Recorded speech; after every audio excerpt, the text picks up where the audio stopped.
Hello மக்களே, TNPSC தேர்வு முறையில் ஒரு சில சீர்திருத்தம் பண்ணணும் அப்படின்னு சொல்லி நாளைக்கு 20ஆம் தேதி மதுரையில் ஒரு கவன ஈர்ப்பு ஆர்ப்பாட்டம் நடத்துறதுக்கு ஏற்பாடு பண்ணியிருந்தாங்க. அந்த ஆர்ப்பாட்டத்தில் ஸ்டூடெண்ட்ஸ் எல்லாருமே கலந்துக்கங்க அப்படின்னு சொல்லி நேற்று நம்ம சேனல்லே அனௌன்ஸ்மெண்ட் கொடுத்துருந்தோம். நேற்று ஈவினிங் பார்த்தீங்கன்னாக்கா அந்த கவன ஈர்ப்பு ஆர்ப்பாட்டத்துக்கு அனுமதி மறுத்து காவல்துறையிலேருந்து ஒரு அறிவிப்பு கொடுத்துருந்தாங்க.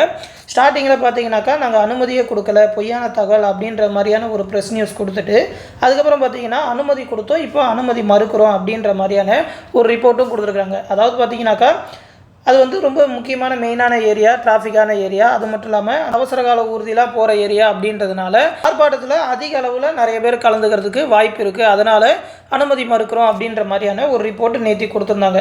ஸ்டார்டிங்கில் பார்த்தீங்கன்னாக்கா ஏதோ ஆர்ப்பாட்டம்னு சொல்லி சும்மா பண்ணுறாங்க, ஒரு 10 பேர் 20 பேர் மட்டும் கூடிடுவாங்க அப்படின்னு சொல்லி நினச்சி அனுமதி கொடுத்துருப்பாங்கன்னு நினைக்கிறேன்.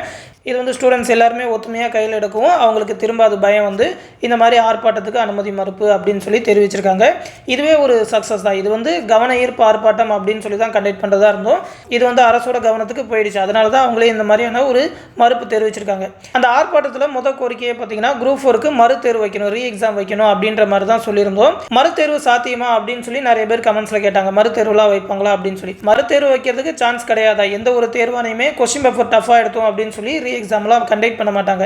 இந்த ஆர்ப்பாட்டம் எதுக்குன்னா அவங்களோட கவனத்துக்கு இது போணுச்சுன்னா அடுத்த தடவை இந்த தவறை பண்ண மாட்டாங்க. கொஸ்டின்ஸ்லாம் கொஞ்சம் எளிமையாக இருக்கும், கொஞ்சம் சீர்தன்மையோடு இருக்கும், பள்ளி பாட புத்தகத்துலேருந்து அதிகமாக எடுப்பாங்க அப்படின்னு சொல்லி அவங்க கவனத்துக்கு கொண்டு போகணும். அவங்க இந்த மாதிரி ஒரு தவறை பண்ணியிருக்காங்கன்றதே அவங்க இன்னும் உணரலை அப்படின்றதுனால தான் இந்த மாதிரியான ஒரு ஆர்ப்பாட்டம் நடக்கிறதா இருந்தது. இப்போ அவங்களோட கவனத்துக்கு போயிடுச்சு. இப்போ ஆர்ப்பாட்டம் தள்ளி தான் போயிருக்கு. மறுபடியும் அனுமதி பெற்று வைப்போம் அப்படின்ற மாதிரி ஆர்கனைஸ் பண்ணுறவங்களா சொல்லியிருக்கிறாங்க. அந்த மாதிரி மறுபடியும் ஏதாவது அனுமதியோடு கிடைச்சதுனாக்கா கண்டிப்பாக கலந்துக்குவோம். அதனால் ஸ்டூடெண்ட்ஸ்க்கு டவுட் இருந்தால் கிளியர் பண்ணிக்கோங்க. நாளைக்கு கண்டிப்பாக ஆர்ப்பாட்டம் நடக்காது. ரீ எக்ஸாமுக்கு வாய்ப்பு கம்மி, அதுக்காக நீங்களும் அசால்ட்டாக எடுத்துக்கூடாது. மறுபடியும் ஆர்ப்பாட்டம்னு செய்தி வந்தால் கண்டிப்பாக கலந்துக்கங்க. அடுத்த எக்ஸாமுக்கு கொஞ்சம் அலர்ட்டாக இருங்க. ஏன்னா பார்த்தீங்கன்னா இப்போ டிஎன்பிஎஸ்சி டஃபாக கொஸ்டின் எடுத்திருக்காங்கன்னு தெரியும், ஆனால் அது எங்கெங்கே எடுத்திருக்காங்கன்ற ரிப்போர்ட்டும் இப்போ கிடைச்சிச்சு. அந்த புக்கு எல்லாத்தையுமே கலெக்ட் பண்ணி எடுத்துட்டோம். அதையும் இப்போ இந்த வீடியோவில் பார்ப்போம். ஒரு புக்காக அதில் என்னென்ன கொஸ்டின் எடுத்திருக்காங்க, அதுக்கு எப்படி படிக்கலாம் அப்படின்ற மாதிரியும் இந்த வீடியோவில் பார்த்துருவோம். இந்த புக்கு எல்லாமே பார்த்தீங்கன்னா இன்டர்நெட்லேயும் இருக்குது. மொத்தமாக பார்த்தீங்கன்னா ஃபஸ்ட் இந்த மரபு தொடர் அகரவரிசை அப்படின்னு சொன்னீங்க, இந்த தமிழ் டிஜிட்டல் லைப்ரரி அப்படின்னு சொல்லி அதில் எடுத்து பார்த்தீங்கனாலே கிடைக்கும். அதில் ரொம்ப பழைய புக்காக இருக்கும், எழுத்துக்கள்லாம் ரொம்ப பழைய ஃபார்மேட். ஓகேவா, அந்த நை அப்படின்றதுலாம் பார்த்தீங்கன்னாக்கா பழைய எழுத்து முறையில் தான் எழுதியிருக்காங்க. இதில் 29வது பக்கம், கிட்டத்தட்ட சொல்லணும்னா லாஸ்ட் பக்கம்னே சொல்லலாம். கடைசி பக்கத்துலேருந்து இந்த கொஸ்டின் கேட்டிருக்காங்க. அதாவது இந்த வேலை பிசகு அப்படின்னு சொல்லி ஒரு வார்த்தை கேட்டிருந்தாங்க, அதற்கான பொருள் என்ன அப்படின்னு சொல்லி அந்த மரபு தொடருக்கு தீய காலம் அப்படின்னு சொல்லி. இந்த எழுத்து பார்த்தீங்கனாலே தெரியும், பழைய முறையில் தான் இந்த மாதிரி எழுதியிருப்பாங்க. இதெல்லாம் 1953 57 வந்த புத்தகங்கள். இதில் கொஞ்சம் அந்த மரபு தொடர்கள் எல்லாமே இருக்குது. இனிமேல் இது எல்லாத்தையுமே கொஞ்சம் படிக்கிற மாதிரி இருக்கும். இது எல்லாத்தையுமே நம்மளோட பேட்சில் கொடுத்துருவோம். அது மட்டும் இல்லாமல் எப்படி படிக்கலாம் அப்படின்ற அனலைசிஸும் கண்டிப்பாக கொடுப்போம். அடுத்து பார்த்தீங்கன்னா இந்த 300 அரையனாரோட பழமொழி 400லேருந்து ஒரு கொஸ்டின். கரெக்டாக பேஜ் நம்பர் பார்த்தீங்கன்னா 118 அந்த நம்பர் போட்டு கொடுத்துருப்பாங்க. இந்த இடத்துல வந்திருக்கு பாருங்கள், தனிமரம் காடாதலில் அப்படின்னு சொல்லி பகையை நீக்குதல் அப்படின்னு சொல்லி கொடுத்துருக்காங்க. இந்த கொஸ்டின் இதில் கேட்டிருக்காங்க. இதில் ஒரு 400 பழமொழிகள் தான் இருக்குது. டெய்லி ஒரு 10 பழமொழிகள் அப்படின்னு சொல்லி படித்தா கூட 40 நாளில் கவர் பண்ணலாம். இன்னும் 70 நாள் குரூப் 2 எக்ஸாமுக்கு டைம் இருக்குது. டெய்லி ஒரு 10 வார்த்தைகள், மொத்தம் எத்தனை வார்த்தை அப்படின்னு சொல்லி அதோட லிஸ்ட்டுமே கடைசியாக கொடுத்துருக்காங்க. அடுத்து இந்த மயங்கொலி சொல்லகராதி அப்படின்னு சொல்லி ஒரு புக்கு, அதில் கொடுத்துருக்காங்க பாருங்கள். காணம் அப்படின்னா பொண்ணு, இது 75வது பக்கத்தில் இருக்கும். இதுவே 60வது பக்கத்தில் அந்த கணம் அப்படின்றதுக்கான பொருளும் கொடுத்துருக்குறாங்க. அதாவது இதில் கொடுத்துருக்காங்க பாருங்கள், கணம் அப்படின்னாக்கா கூட்டம் அப்படின்னு சொல்லி. இந்த இதில் தான் அந்த மயங்கொலி சொல்லகராதிலாம் எடுத்திருக்காங்க. இதுலேயுமே அகர வரிசைப்படி அந்த மயங்கொலிகள் எல்லாமே இருக்குது. இந்த புக்குமே டெய்லி ஒரு 10 வார்த்தை அப்படின்னு சொல்லி படிச்சுக்கலாம். அடுத்து பார்த்தீங்கன்னா ஒரு பிரித்தெழுது கொஸ்டின் கேட்டிருந்தாங்க. அந்த கங்கா கௌகம் அப்படின்னு சொல்லி, கங்கா ப்ளஸ் ஓகம் அப்படின்னு சொல்லி வரும். அதாவது இது விருத்த சந்தி. இந்த மாதிரி ஓ ஐ இந்த மாதிரி வரப்போ அவு அப்படின்ற மாதிரி புணரும் அப்படின்னு சொல்லி அந்த விதிகள் படிச்சிருந்தா கண்டிப்பாக எழுதியிருக்கலாம். இது இளங்குமரனாரோட சொல்வளம் அப்படின்ற புக்கு. இது எக்ஸ்ட்ராவெல்லாம் கொடுத்துருக்கல, அந்த 5 இலக்கணங்களை லைனாக கொடுத்துருக்குறாங்க, எழுத்து சொல் பொருள் யாப்பு அப்படின்னு சொல்லி. அதே தான் நாமளும் சிலபஸாக படிச்சுட்டு இருக்கோம். இந்த எழுத்து சொல் பொருள் யாப்பு அணி இது எல்லாமே தான். இதில் இவர் கொஞ்சம் சில எக்ஸாம்பிள் எல்லாமே கொடுத்துருக்காங்க. இந்த மாதிரி கொஞ்சம் அடிஷ்னலாக வெளியிலேருந்து எக்ஸாம்பிள் எடுத்து படிக்க வேண்டியதான். ஏற்கனவே பார்த்தீங்கன்னா இந்த இலக்கணங்கள் எல்லாமே படிச்சிருப்போம், அதோட விளக்கங்கள்லாம் சேம் தான். ஸ்கூல் புக்ஸில் பார்த்தீங்கன்னாக்கா ஒரு 300லேருந்து 500 பிரித்தெழுதுக சேர்த்தெழுதுக தான் இருக்குது. ஏற்கனவே கேட்ட ப்ரீவியஸ் இயர் கொஸ்டின்னாலும் ஒரு 200 300 தான் இருக்கும். அது இல்லாமல் இந்த மாதிரி எக்ஸ்ட்ராவாக வெளியிலேருந்து கொஞ்சம் ப்ராக்டிஸ் பண்ணிட்டா இது எல்லாமே முடிஞ்சிடும். இதே மாதிரி தமிழ் இலக்கணம் அப்படின்னு சொல்லி 1957 சிலபஸ், ஓகேவா, தமிழ்நாடு பாடப்புத்தக சிலபஸ் தான். அதுலேருந்து சில இலக்கணங்கள்லாம் எடுத்துருக்காங்க. இந்த மாதிரி ஒரு சில புக்கில் தான் எடுத்திருக்காங்க. அது எல்லாத்தையுமே இப்போ இருக்கிற இலக்கணத்துப்படி, ஏன்னா நம்மளோட ஸ்டடி பிளானில் பார்த்துருப்பீங்க, அந்த இலக்கண முறைப்படி பிரிச்சிருக்கோம் இந்த தடவை. ஸோ எழுத்து அப்படின்னு சொல்லி எடுத்துகிட்டு எழுத்தில் என்னென்ன வகைகள், அதோட இன எழுத்து, சுட்டு சுட்டெழுத்து வினா எழுத்து அப்படின்னு சொல்லி அது ஒரு பார்ட்டாகும்.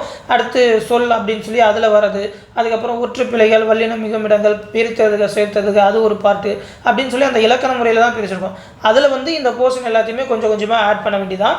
அது இல்லாமல் எக்ஸ்ட்ராவாக படிக்க வேண்டிய அந்த மரபு தொடர்கள், ஓமை தொடர்கள், பழமொழிகள் இது எல்லாமே பார்த்தீங்கன்னா டெய்லி கொஞ்சம் கொஞ்சம்ன்ற மாதிரி படிக்கணும். இப்போ நீங்கள் ஃப்ரெஷராக இருக்கீங்க அப்படின்ற பட்சத்தில் டெய்லி ஒரு 10 வார்த்தைகள் படிங்க. ஓகேவா? 70 நாள் இருக்குது, 700 வார்த்தைகள் கண்டிப்பாக கவர் பண்ணிடலாம். ஓகேவா? இதில் நீங்கள் டிஎன்பிஎஸ்சிக்கு ஆல்ரெடி நல்ல எக்ஸ்பீரியன்ஸ் இருக்குது, குரூப் 4கே நல்லா ப்ரிப்பேர் பண்ணிட்டீங்க. எக்ஸசைஸ் இந்த அவுட் சோர்ஸ் மட்டும்தான் படிக்கணும்னா டெய்லி ஒரு பக்கம் இல்லை 2 பக்கம் அளவுக்கு, அதாவது ஒரு 30லேருந்து 50 கொஸ்டின் அப்படின்ற மாதிரி ஒரு டாப்பிக்கும் படிச்சிங்கனாக்கா கிட்டத்தட்ட 70 நாளில் ஒரு 2000-3000 வார்த்தைகள் உங்களால் கவர் பண்ணிட முடியும். அதுக்கு மேலாம் கண்டிப்பாக கிடையாது. ஓகேவா? நீங்கள் படிக்கிறது மட்டும் இல்லாமல் அதை ரிவிஷன் பார்க்கணும், டெஸ்ட் போட்டு பார்க்கணும். ஓகேவா? அது எல்லாத்துக்குமே கரெக்டாக டைம் போட்டுக்கோங்க. எக்ஸ்பீரியன்ஸாக இருக்கிறவங்க டெய்லி அந்த அளவுக்கு படிங்க. ஃப்ரெஷராக இருக்கீங்கனாக்கா டெய்லி ஒரு 10 வார்த்தைகள் படிங்க. கண்டிப்பாக அதுலேருந்தே கேட்கறதுக்கு அதிக வாய்ப்பு இருக்குது. ஏன்னா பழமொழிகள்லாம் பார்த்தீங்கன்னா ஒரு 400 தான். டெய்லி 10 படித்தாலே 40 நாளில் முடிஞ்சிடும். அதை நல்லாவே ரிவிஷனும் பார்த்துக்கலாம். இந்த மாதிரி தான் அந்த மயக்கொலிகள்லாம் பார்த்தீங்கன்னாக்கா ஒரு 500-600 அந்த ரேஞ்சுக்கு தான் இருக்குது. அந்த மாதிரி டெய்லி கொஞ்சம் கொஞ்சம் படிங்க. இந்த புக்கு எல்லாமே நம்மளோட பேட்சில் ப்ரொவைட் பண்ணுவோம். அதை எப்படி நம்ம ஸ்டடி பிளானுக்கு ஏற்ற மாதிரி படிக்கலாம் அப்படின்னு சொல்லி அதை பிரிச்சும் கொடுக்கும்.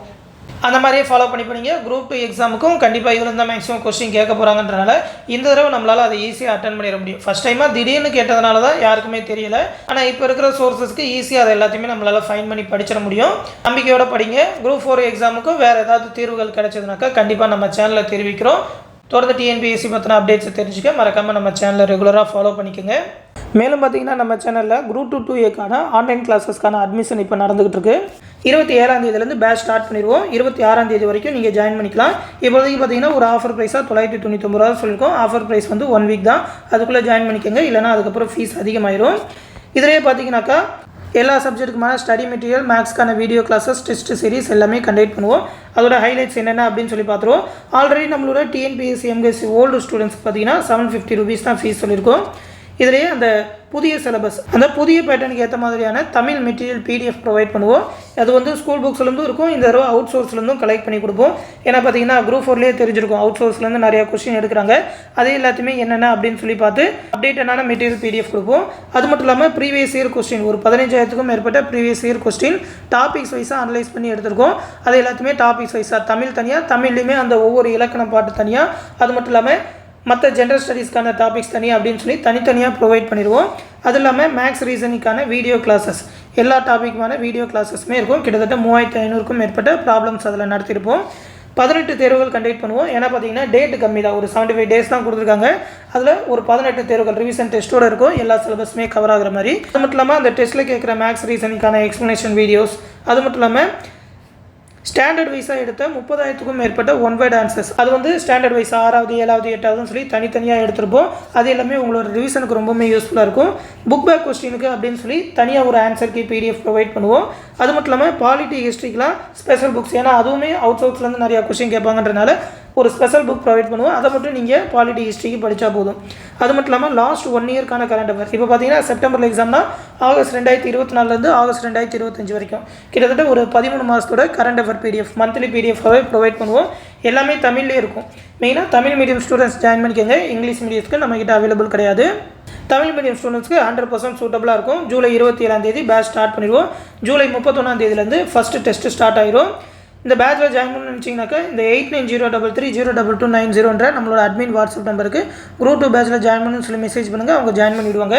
ஃபீஸ் பே பண்ணணும்னு நினைக்கிறவங்க இந்த 9487808620 நம்பருக்கு கூகுள் பே இல்லைனா ஃபோன்பே மூலமாக பே பண்ணிவிட்டு அது ஒரு ஸ்க்ரீன்ஷாட் எடுத்து அட்மின் நம்பருக்கு சென்ட் பண்ணால் போதும். அவங்க அந்த பேட்சில் ஜாயின் பண்ணி விட்டுருவாங்க. இந்த பேட்ச் பற்றின ஃபுல் டீட்டெயிலாக ஆல்ரெடி வீடியோவாக நேற்று போட்டிருக்கேன். அந்த வீடியோ லிங்க் கூட இந்த PDF-ல கொடுத்துருக்கேன். நீங்கள் அந்த கிளிக் ஹியர் அப்படின்னு சொல்லி ப்ரெஸ் பண்ணி பார்த்தீங்கன்னா அந்த வீடியோ பார்க்கலாம். அப்படி இல்லைனா நம்ம சேனலோட முந்தைய வீடியோவில் பாருங்கள்.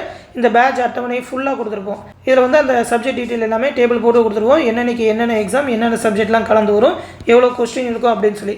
எல்லா டெஸ்ட்டுமே பார்த்தீங்கன்னா Tamil, maths, current affair, general studies எல்லாமே கலந்து வர மாதிரி தான் எடுத்திருக்கோம். குரூப் 2 எக்ஸாம் ப்ரிப்பரேஷனுக்கு 100% சூட்டபுளாக இருக்கும்.